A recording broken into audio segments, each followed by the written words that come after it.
দেখেছিস দিদি, অনেক কষ্ট করে রতন দাদাকে বুঝিয়ে সুঝিয়ে তোর সাথে বিয়েটা দিয়ে দিলাম।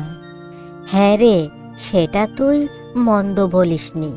ওনার প্রথম বউ মারা যাওয়ার পর ভেবেছিল যে উনি আর বিয়েই করবে না। তোর উসিলায় এখন আমার সাথে তার বিয়েটা হয়ে গেছে।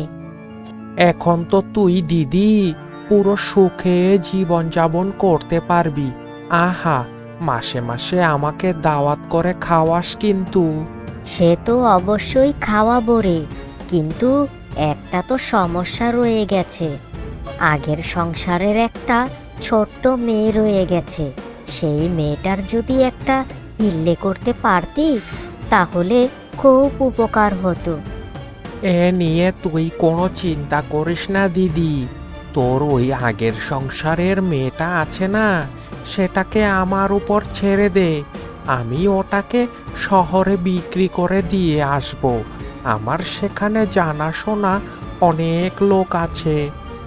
সেটা না হয় বুঝলাম, তুই শহরে গিয়ে তাকে বিক্রি করে দিয়ে আসবি, কিন্তু এখন কথা হচ্ছে আমি কত টাকা পাবো শুনি। এই মনে কর, ছোট মেয়ে তো, শহরে বিক্রি করলে মিনিমাম 40,000 টাকা বিক্রি করা যাবে। তুই 20,000, আমি 20,000, এতেই ফাইনাল। আচ্ছা ঠিক আছে, তাহলে সেই কথাই রইল।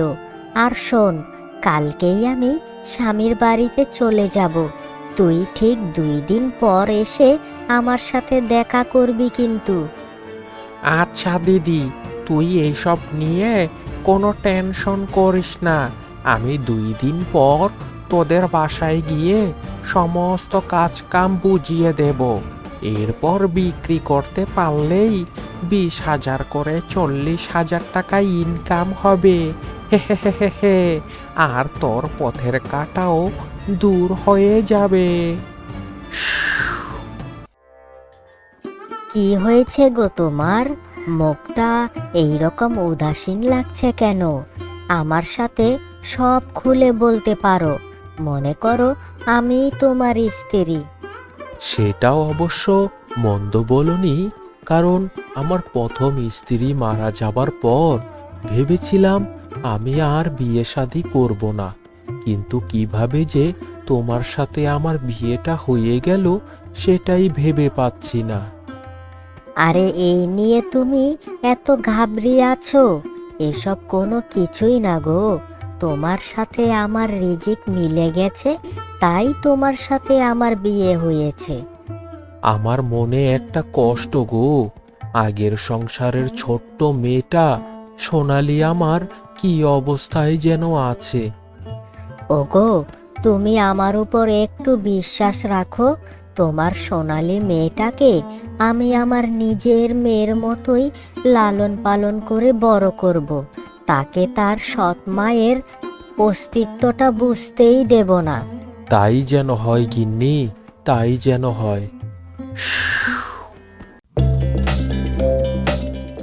কেরে রতন বন্ধু আমার, কেমন আছিস? শ্বশুর বাড়ি থেকে আসলি বুঝি? হ্যাঁ রে বন্ধু কানাই, শ্বশুর বাড়ি থেকেই এসেছি। বাসায় গুছগাছ করে এই বের হয়েছি চা খাওয়ার জন্য। আয় আয়, এখন বস, বসে চা খাই। তা কিরে বন্ধু, বিয়ে করলি, তাও আবার দ্বিতীয় বিয়ে, কিন্তু কোনো দাওয়াত পেলাম না। এটাই তো আমার মাথায় আসছে না রে। দাওয়াতটা কবে দিবি শুনি? হা হা হা হা হা, কি যে বলিস না বন্ধু, তোকে দাওয়াত দেব না তো কাকে দিব? এক কাজ করিস, কাল বাদে পরশুই তো শুক্রবার। শুক্রবার তুই আর তোর গিন্নি আমার বাসায় এসে যাস। এরপর দুই পরিবার মিলে হাসি মজা করে মধ্যাহ্ন ভোজটা করে নেব। বেশ তো, এ তো খুব ভালো কথা। তা আমার দ্বিতীয় ভাবিটা কি খুব সুন্দরী নাকি? হ্যাঁ রে, খুব সুন্দরী। কথাবার্তায় বোঝা গেল আমাকে খুব স্নেহ করে। এখন আমার ছোট্ট মেয়েটাকে আদর ভালোবাসা দিয়ে বড় করলেই আমার শান্তি। হয় না রে বন্ধু, এসব হয় না। সৎ মা সব সময় সৎ মাই থাকে। সৎ মা কোনো দিন আপন হয় না রে। তুই আমার কথাটা মিলিয়ে নিস। ও বাবা গো, ও মা গো, খিদেতে আমার পেটটা জ্বলে যাচ্ছে গো। আমি আর পাচ্ছি না, আর পাচ্ছি না আমি। মা গো, মা তুমি কেন মরে গেলে মা? কেন মরে গেলে? কিরে সোনালি, তোকে না সেই কখন বললাম হাঁড়ি পাতিলগুলো মেজে তারপরে গমের বস্তাটা ঘরে নিয়ে রাখতে?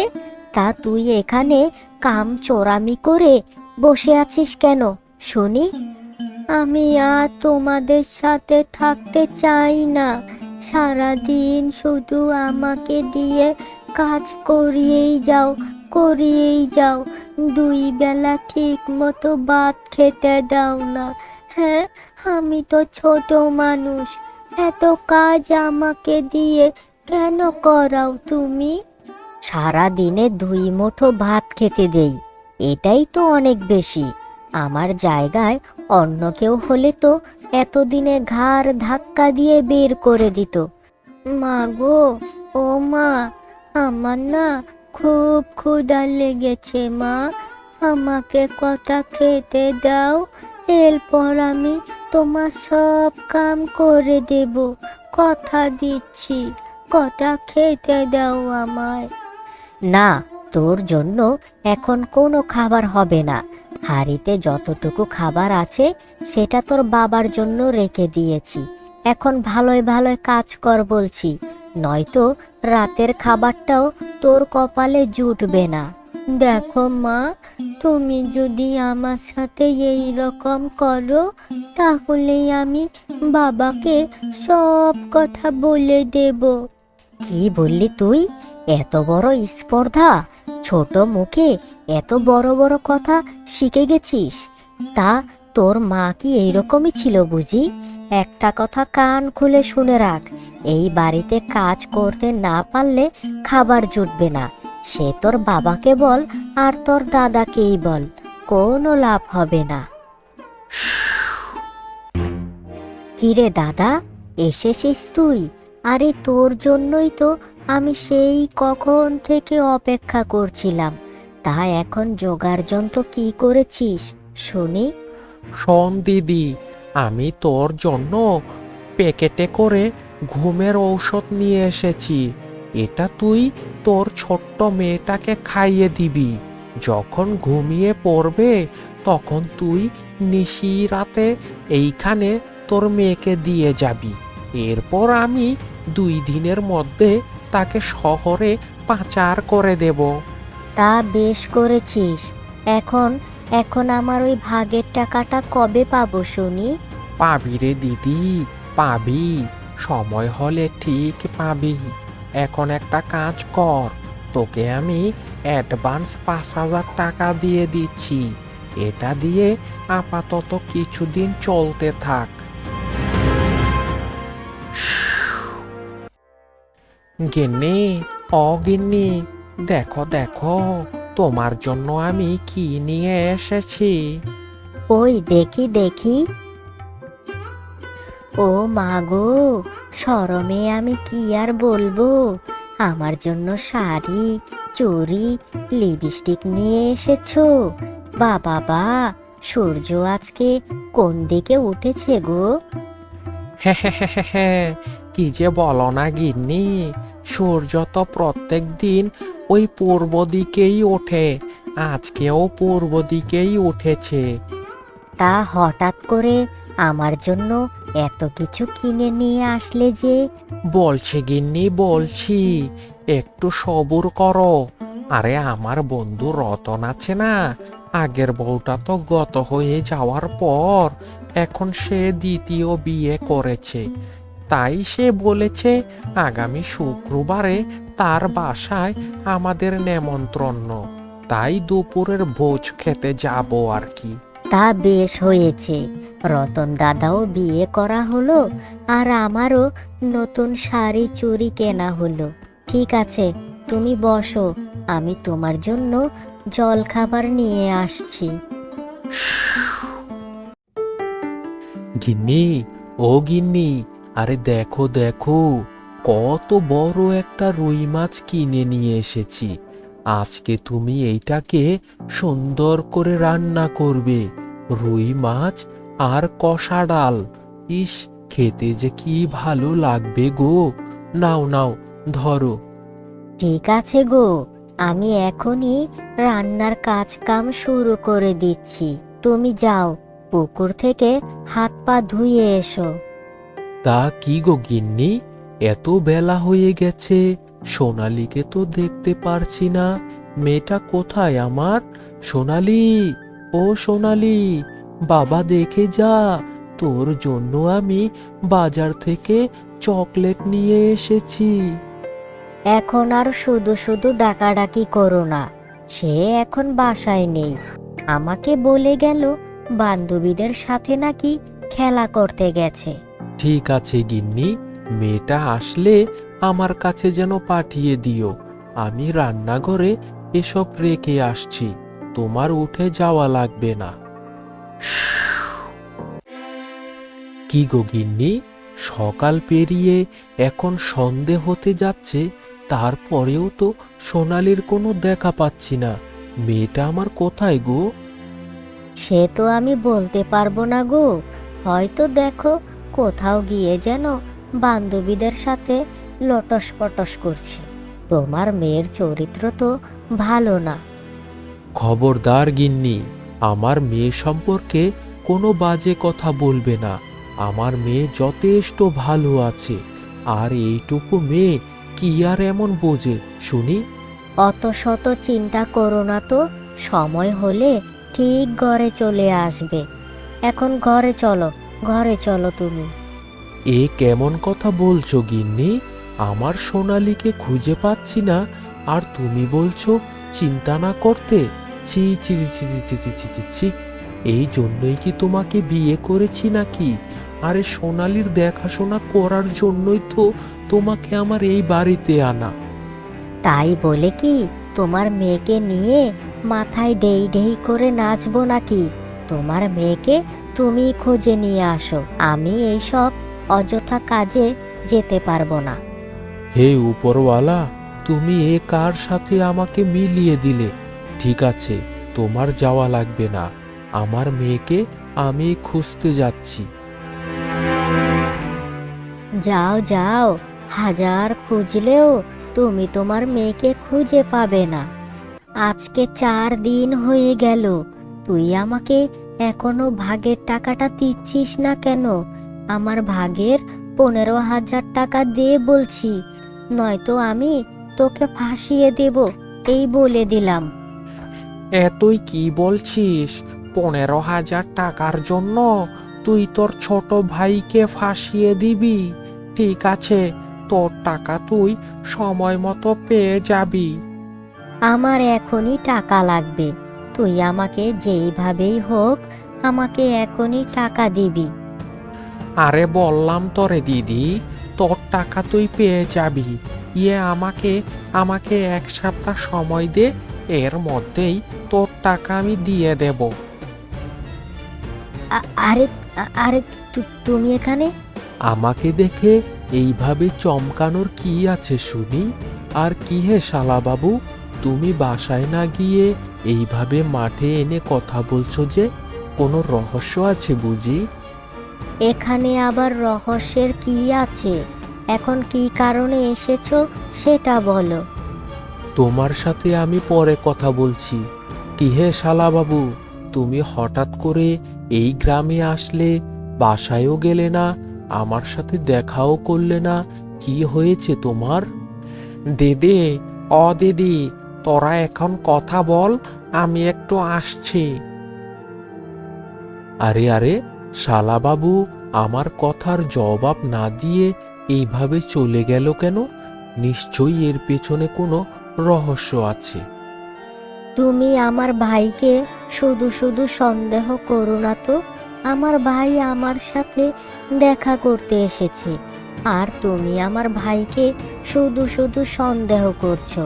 দেখো, এই রকম করলে কিন্তু আমি বাপের বাড়ি চলে যাব। সে তো চলে যাবেই।